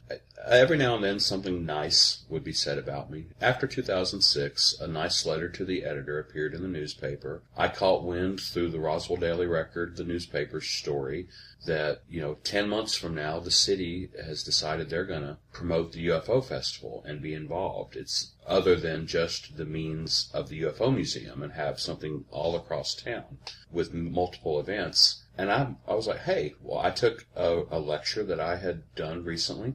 I took some of the nice things that had been said about me, and I mailed them to the city's mayor. I mailed them to the mayor's office just to introduce myself. I think people knew who I was, but I just wanted to tell them I'm a speaker. Yeah, I'm a speaker, and whatever you're doing, I've done these conferences, and to avail myself. I didn't hear back for a while, but I did get an email from the city's PR officer. She told me that her and someone else were going to one in the San Francisco area, basically to learn how UFO conferences are done and what do people expect when they go to them. And I knew that particular event they were going to was one of the more New Age ones that was in the entire country. And the speakers there, many of them were indoctrinating people into UFO cults. And I sent them a very detailed email. Here's what you're going to see at this event. And I listed about 5 different speakers. This guy is hilarious. He packs them in, but here's what he teaches and here's what he takes people to. This guy has been sued for falsifying his resume and his bio and for lying on television about his qualifications. Now, this guy sticks to government records. He's very good, because what they were doing, they were vetting speakers to see who they wanted to bring to Roswell, to invite to pay them to come. Oh, so you sent them some helpful advice on this is who these people are and this is, what you can expect from them. And in a way, I wanted to warn them, because I knew that, because I personally, as a Christian, there was a certain element that I did not want to invite into Roswell to get popular. The UFO cults, basically, the New Agers. Even though they were big names that could draw crowds, I knew that from a PR officer's point of view, okay, all we need is crowds. But I wanted to warn them about what they were getting. And you didn't want, someone that's fraudulent and been known for, making stuff up. Or who was just going to be a UFO cult recruiter, mm-hmm. being given a stage in Roswell. By the city at of the Roswell, expense of the city. Yeah. And of course, the conservative Christians it would be a PR nightmare after the event. So I gave them a heads up. That's all I'm saying. I wrote them a long email, a very detailed heads up about all of the speakers, many of the speakers that they were going. They went to the event, and then one day, a guy I'd never met before comes into where I work, orders an iced tea, and hands me a business card. Hi, I'm the city planner for the city of Roswell. I'm on the UFO Festival Committee. I'm here on behalf of the mayor, who wants to invite you to be the conference organizer for the city's speakers this year. Wow. I'm like, really? Well, that worked out nice. Yeah, apparently they witnessed that I was dead on. And what they realized, they were city employees, parks and rec, zoning. They weren't UFO experts mm-hmm. that were putting together this conference. They apparently recognized that I know the people in the field and I know who's good to bring in, and they entrusted me to organize the conference. So that was another large event over 4 days. Ultimately, it was 30 speakers. And I, of course, invited quite a few of my Christian speaker friends to come and present as well, to get some Christian theology and ministry in the mix. Yeah, and that's where we met. Where along came a paradox. Yeah, and then there was, the next year, there was a CE4 conference, and then we did 2 conferences, and Christian Symposium on Aliens in 2009, and then War of the Worlds, The Invisible Battle in 2010. Right, you came with your own ideas and research and theology, and different dimensions, stuff that I either had not thought of, or that we were in 100% agreement on in some areas, and even some stuff that I was doing wrong. Yeah. It did kind of help straighten us out, or straighten out the theology behind the whole website and the direction sweet. We were going. That's sweet. Well, thank you for coming. Okay, so, and that almost brings us about up to the present. So it was a very compact, really, over 11 years of being in ministry doing alien resistance. And that's just an overview. That doesn't really get into all of the things in detail there. Maybe a little more detail in some cases that I've given than people really want. But that, I guess, word that Bob gave me when I left, saying you're not going to be back in 9 or 12 months. What you're doing, you're going to change an entire subculture's view and turn the ship a different direction. And that takes time. I would have to say, well, as you know, the last year we were there, by the time I left, the city of Roswell was paying me as a presenter to give my view of the alien topic and specifically what really happened in Roswell in 1947. And that is a lecture, if anyone hasn't seen that, it is on YouTube and they should watch it. Oh, they should watch it. I think that might very well be the correct answer as to what happens, something along those lines. And it's not the story of people hear about aliens. Correct. So let's not give too much away. No, but people it's RoswellUFOcrash.com. So really, by the time the city is paying me to do what everybody hated me for doing when I first came there, now still, overall, the churches in Roswell never got behind or embraced this. Except for the one that supported, and a couple other individuals, but... Well, that's not accurate, because there was a couple that pastors that did support it, so, you should... not forget that just because the first years there wasn't anyone. The last several years there were. But out of over 100 churches in Roswell, we had the same 6 people coming to the conference, the same 6 Christian people that lived in Roswell coming to the 2010 conference that showed up for the 2003. We had the support of Christ Church. You mean it's the 2009? But no, you mean the 2009. The same 6 people from the 2009. Most of them were always coming. Jerry and oh, you mean the people in Roswell? Well, anyway, but there was Lawrence. Pastors Lawrence and Margie of the Destiny Church in Roswell, who were supportive, and Pastor Calvary, Jim Suttle, who were supportive, and then Christ Church was supportive. Jerry, Lonnie, in small ways. But what I mean is, the overall out of 100 churches in Roswell, we mailed them DVDs for free of the lectures we gave in 2010. And not to all 100 churches, but to those that we mailed that we thought might be most receptive, got 0 response. I miss New Destiny. Mm-hmm. I really do. We miss a lot of people there. Yeah, if anyone's listening, we miss you.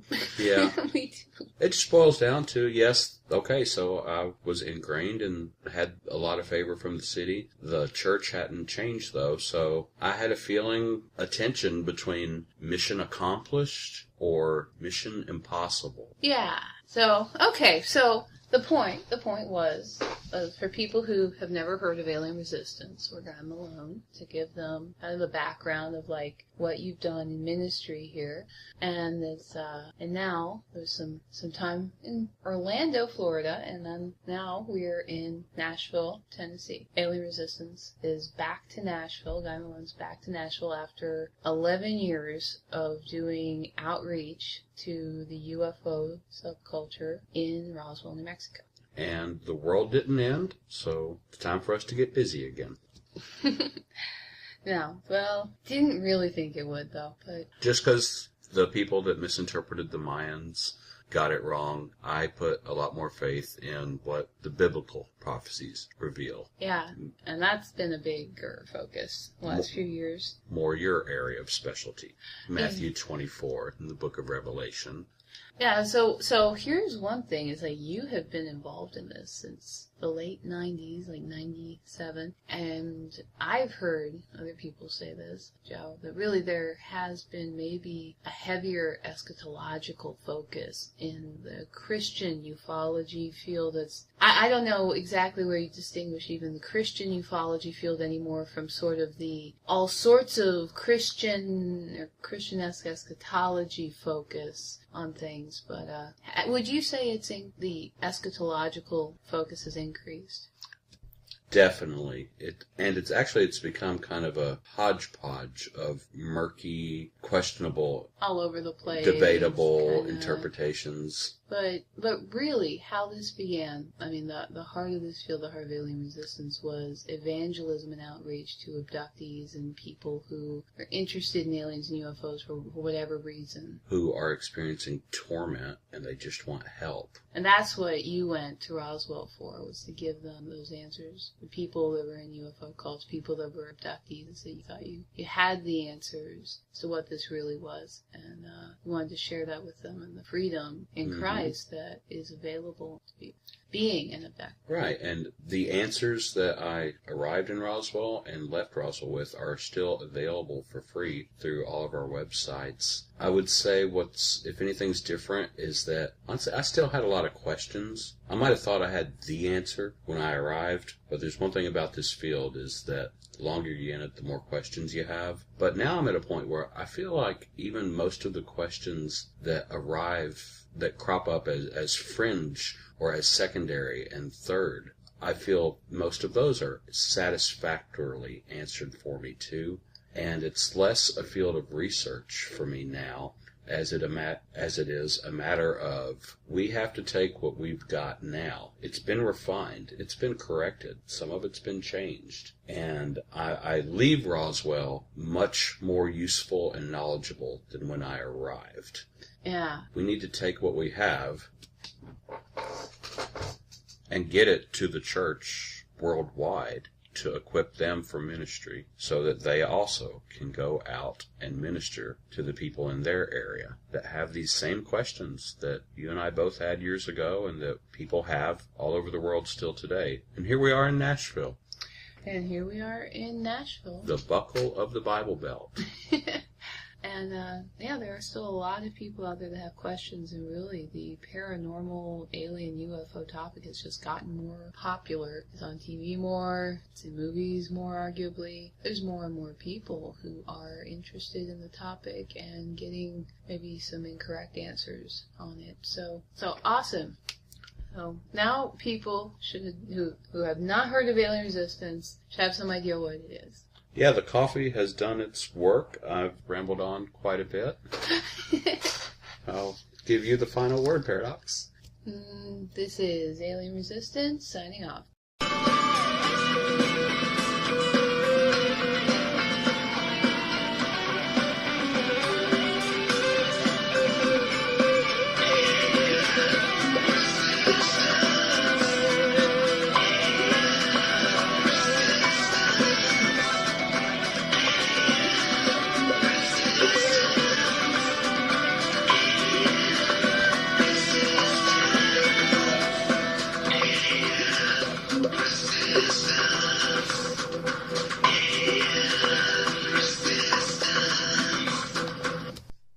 Hi, Guy Malone. Hi, Paradox Brown. So, we're here, drinking coffee. And we're Alien Resistance. So, that makes this coffee with Alien Resistance. Episode 1. So, heard the world was supposed to end. Yeah, I heard about that. And it didn't end. No, didn't. No, I was really looking forward to that, the world ending. Yeah, bummer it didn't happen. I know. We haven't gotten a lot done, really, the last couple of years. It's kind of just like, oh, the world's going to end, so... But it didn't happen, so... Guess that means we need to get back to work.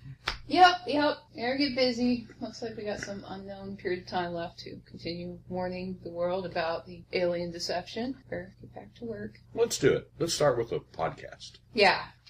I think If we're going to do a podcast, I want to do it relaxed. I want to just talk. I don't want to be hamming it up. Not really scripted or... Yeah. I mean, we can have notes, but I don't like that thing where it's like, like do your radio show voice. Do it. Oh, you mean like live from Roswell with Guy Malone. On tonight's show, we'll be having Mike Heiser, PhD. Yeah, like I used to kind of over project and... No, you were great. Well, thanks.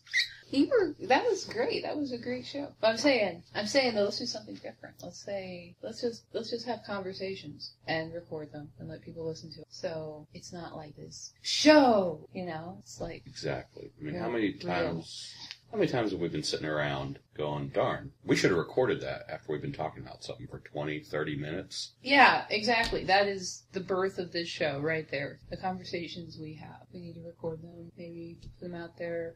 That'd be great. But episode 1, people don't know who we are. I think a lot don't anymore. Yeah, there's so many new people getting into this subject. It's like, that's interesting. We meet people and they're like, alien resistance, I've never heard of that. And like, talking to people, it's like, oh yeah, alien abductions, they're stopped in the name of Jesus. And did you hear about those giants after the flood? And they never Dr. Heiser, ever heard of C4 research? It's like, wow. Yeah, that conference we did 6, 7, 8 years ago that covered all the ins and outs of this, and the follow-up with the symposium, and 3 PhDs and theologians gathered in Roswell. It's like, wow, how quickly people forget. I know. It's almost like, it's weird. But, okay, so for people who haven't heard of alien resistance, maybe this will help some if they ever find it. But, so, first episode, let's talk about who we are and the history of alien resistance and, like, us. So Guy Malone, who are you? Tell me about yourself. Well, I had a very rough... Who knows why? Yeah, there was good and bad out there, and us mere mortal humans had no idea of whether they were telling us the truth or tricking us. You thought that before you were a Christian. Yeah. Yeah, because you believe there were spiritual forces or something, because you were into the New Age. Yeah, I was seeking out spirituality, in fact. Alternate forms of it. I had my bag of rocks in my pocket, different crystals that I could describe to you their properties. I read some of the popular literature, Richard Bach, Illusions, kind of defined my worldview at the time. He's more popularly known as the author of Jonathan Livingston Seagull. I read that also, but I liked Illusions. I was reading Illusions? No, the Seagull. But I also read all of the works of Carlos Castaneda. I read some of them. Yeah. Yeah. Didn't know that about you. So not a Christian, believed in spirituality, was seeking out spiritual worldviews in general, was not comfortable with that book being in the house, but I didn't draw a line and make a big stink about it as I did the Ouija board. I just wanted him to hurry up and read it and get it out of the house. But did you, at that time when you saw it, did you know, did you still kind of remember something had happened, or? No, not exactly. I had a very adverse, emotional, and almost physical, my body jolted type of reaction. But I was not quite to the point of understanding or believing I was an alien abductee. They call that? They call it an abreaction, I believe, where you have a physical, you don't know why exactly, but there's some sort of physical something that happens in reaction to something. An abreaction, it's actually if you have something happen that maybe you're not aware of, sometimes that'll happen. I mean, that's what secular psychology says, but there's of course other ways to interpret it too. Just to throw that in there. Oh. Eventually I would read Communion, and immediately, maybe even before I was done with the book, I started having these flashback dreams. And I started remembering pieces of my childhood that I'd not thought of in many years. But I could remember stories I would tell people when I was young, and of course they thought I was a bright, imaginative young child with all of these tales. And they would often involve concepts like either reincarnation or what I would later know in life as New Age spirituality and pirates and travels and leaving my body. How old were you when you were telling these stories? First, second grade. So you were about 7, 6, 8 years old. 7, 8 years old, yeah. So what are some more... Okay, so wait, when you were in your early 20s and college age with Communion, some stuff didn't come to mind. But when you were a kid, you were more aware of the stuff that had happened. So it's almost It was still happening. That was the thing. One of the daytime experiences I was mentioning earlier when we were talking about the lethargy of the experience was, I remember a fairly long conversation I had with a praying mantis in my front yard, who, even though I was 6 or 7, this praying mantis was larger than I. And it's not like I remember him moving his mouth and speaking to me, but we were there together in a way frozen, but he was communicating with me. I was almost being downloaded, some sort of teaching, some sort of information. Childhood. Were you abducted by aliens? Allegedly, yes. That was what started all this, for me, anyway. That I'm a childhood experiencer of what the world commonly calls and believes is alien abduction. Had these childhood visitations that I kind of half remembered in dreams, and just looking back over my life when the topic of alien abduction started becoming a little more normal in the 80s, late 80s, maybe early 90s. Normal, you mean heard of? Yeah, heard of. Yeah. The Whitley Strieber Communion book came out and was #1, and it was the New York Times #1 bestseller. So it was becoming a topic of conversation and being taken more and more credibly. So was that before you were a Christian then? You kind of realized you were an alien abductor? Yeah, I didn't grow up as a Christian or in a Christian household per se. I had these experiences that now I reduce the definition of it down to just more standard. I had paranormal experiences with fallen spirits, fallen angels. And what did you experience? I mean, tell me about an experience you remember from your childhood. How old were you and what do you remember having? Probably most of it happened between the ages of 4 years old and 8 years old. For me, I can kind of pin it down remembering what house we lived in. That's how I know how old I was. I had terrible dreams. Occasionally there was this one where these giant cats maybe lions, but giant cats with these huge eyes and claws and teeth, and they were holding me down, trying to eat me or, rip open my guts somehow with their, quote, claws. I'm sorry. I was trying to run through my house to get away from them, and, I'd run down one hallway, turn a corner, and there was another one. I'd turn back the other way, and I'd run smack into another one, and they were just holding me down. It felt like realistic. Like, was it feel like a dream, or did it feel like more physical? Well, I totally believed it happened to me, even though it happened at night, and for most of us, that's the definition of a dream. I remember telling my grandmother, who lived with us then, the next morning about what happened to me last night, and actually feeling really miffed that she's like, well, it was just a bad dream. Don't worry about it. So you didn't think it was a dream at the time when No. it happened next day. And it's like, no answers maybe from Grandma, unfortunately. So that was just, it was a bad dream. You're a kid. Mm-hmm. Yeah, I can relate to that kind of thing.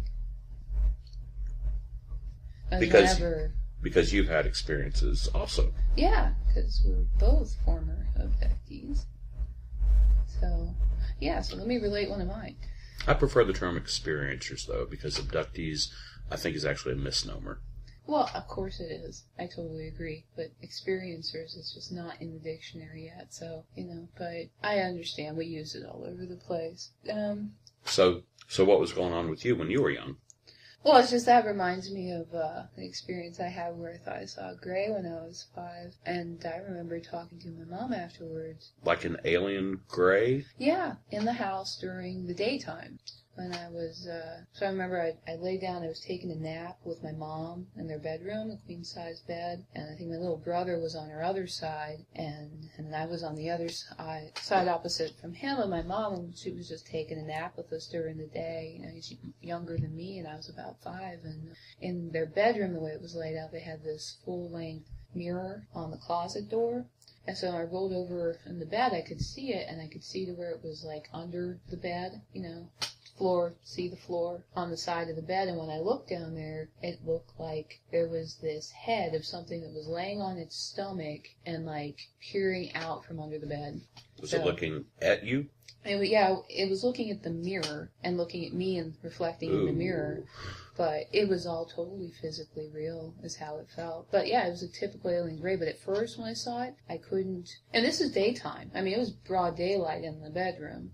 Light coming in through the window. And it was totally physically real. I was awake and I saw this thing and I couldn't figure out, my brain couldn't process what it was. And I remember thinking, is that a bald man or a kid? Because it was small-ish like a kid, but then it didn't have any hair. And I thought it was kind of like a bald man that had these big eyes. And I just my brain slowly just, okay, it's a monster. That's what it is. It's a monster. That was about the only thing I could relate it to in my mind. Okay, well, it's not a bald man, it's not a kid, it's got these big eyes, and I don't know, it must be a monster. That was the only word I had for it. And Your mom was asleep? Yeah, she was there asleep were other beside people me. in the room? Yeah, she was asleep beside me. And Did you I remember thinking about, like, getting out of the bed or touching it or, something like that, when I touch it. And everything felt totally real. And I saw it, and I had this feeling like, no. And I just ended up, I got a good look, and I rolled over right up next to my mom. And I know this sounds weird, maybe, that I didn't do something else, like start screaming or whatever, but, with these experiences, there's a strange element to it where, it's, the paranormal hits reality, and sometimes you just don't react how people might think, but with me, it's like, no, I'm just gonna cuddle up next to Mom. But I remember thinking, this is real. I remember holding the blankets and going like, okay, this was real. I was cuddled up next to my mom, and I ended up just laying there for a while, and I somehow went back to sleep. And after the nap, when I woke up, I remember my mom came in, she was helping me like change clothes or something. And I was talking to her about seeing something, and I was asking her, if there was something under the bed, or they had a Halloween party or costume party of some sort, and I think I was asking her about if there was like a costume thing or what, and she said something about this big teddy bear, and it's like, no, that wasn't it. And the thing is, years later, I talked to my mom about it, and she actually says she remembers me asking her about how I saw something weird once and asking her about it. So, I don't know, but... Would you have used the term alien then? No. Did you ask her about that? No, but a few years later, it must have been a year and a half later, and went to a movie theater where they were playing E.T. And I don't know, I think it must have been a re-showing, but I'm not sure if it was when it first came out. I don't quite think so, but I saw it at the movie theater, and afterwards I was telling them, I saw E.T. That's what I saw. I saw E.T. And I didn't think twice about the fact that I shouldn't have, just saying that or everything. So like that, I saw that. I've seen E.T. and everything, and they didn't really believe that or, get it. But it's like, it wasn't until I saw the movie E.T. that I had a name for what it was besides just, okay, that's some sort of monster. So that is a childhood experience I remember. That makes me think of a couple other things, a couple similarities between what I experienced. Because first you said people don't react the way you might think they do. It's looking back now, like through theological lenses of visionary experiences and stuff, what we know from the Bible. I feel like sometimes there's a certain type of lethargy involved to where the experience is happening to you more than you are interacting. Something is directed at you. It's shock. Yeah, it could just be pure shock. There was one of my daytime experiences when I was a child. The way I described it when I wrote about it in a book, Come Sail Away. And you're the author of a book called Come Sail Away, UFO Phenomenon in the Bible, which was released in 1997 on the internet and 1998 in paperback, relating your experiences. Yes, you would just happen to know that, wouldn't you? Yeah, I would just happen to know that. Yeah, that's a big part of how it started for me. I did detail autobiographically all of my experiences that I could remember up to the late 90s and the conclusions that I had when I was younger, the worldview that it impacted me with, knowing what I didn't want to believe. The thing I least wanted to believe in the world was that I'm an alien abductee, and everything that I was learning or reading about the subject at that younger point in my life said that the experience would happen again. The aliens would return. So it wasn't just that I'm living with the experience, it's not just that I'm coping with the reality of accepting I'm an alien abductee. Oh, and that's okay. What I was actually more dealing with that was fearsome to me was knowing that this was going to happen again to me. We haven't gotten into it yet, but there were more horrific experiences as well. Well, where did you, because you read a lot of books on alien abduction. I guess you picked that up from the literature, that it would happen again as you got older. The main one I remember at the time was Whitley Strieber's Communion, recounting his experiences. I was college age, a roommate, I still wasn't Christian yet, and a roommate of mine, we used to be kind of new agey, we, party the way college kids do. He brought home the book, Whitley Strieber's Communion, and the cover of the book was the very now classic, artist's rendition of the alien. Kind of more of a tan-skinned, but what people would call now an alien gray. Yeah, I've seen it. Oh, yeah, it made me almost jolt or freeze in my tracks. And a tall gray, I think. When he brought it into the house, because he wanted to read it. And I was almost like, from some instinctive reaction, do not bring that book in this house. Because I wasn't even a Christian, but he was playing with a Ouija board at one point when we were living and working together. Mm-hmm. And I absolutely put my foot down. Do not bring that Ouija board in this house. You don't know what you're playing with. You don't know what you're inviting. So even though I wasn't a Christian, I had some sort of something. You believe there were spiritual forces and just logically like the Ouija board might bring in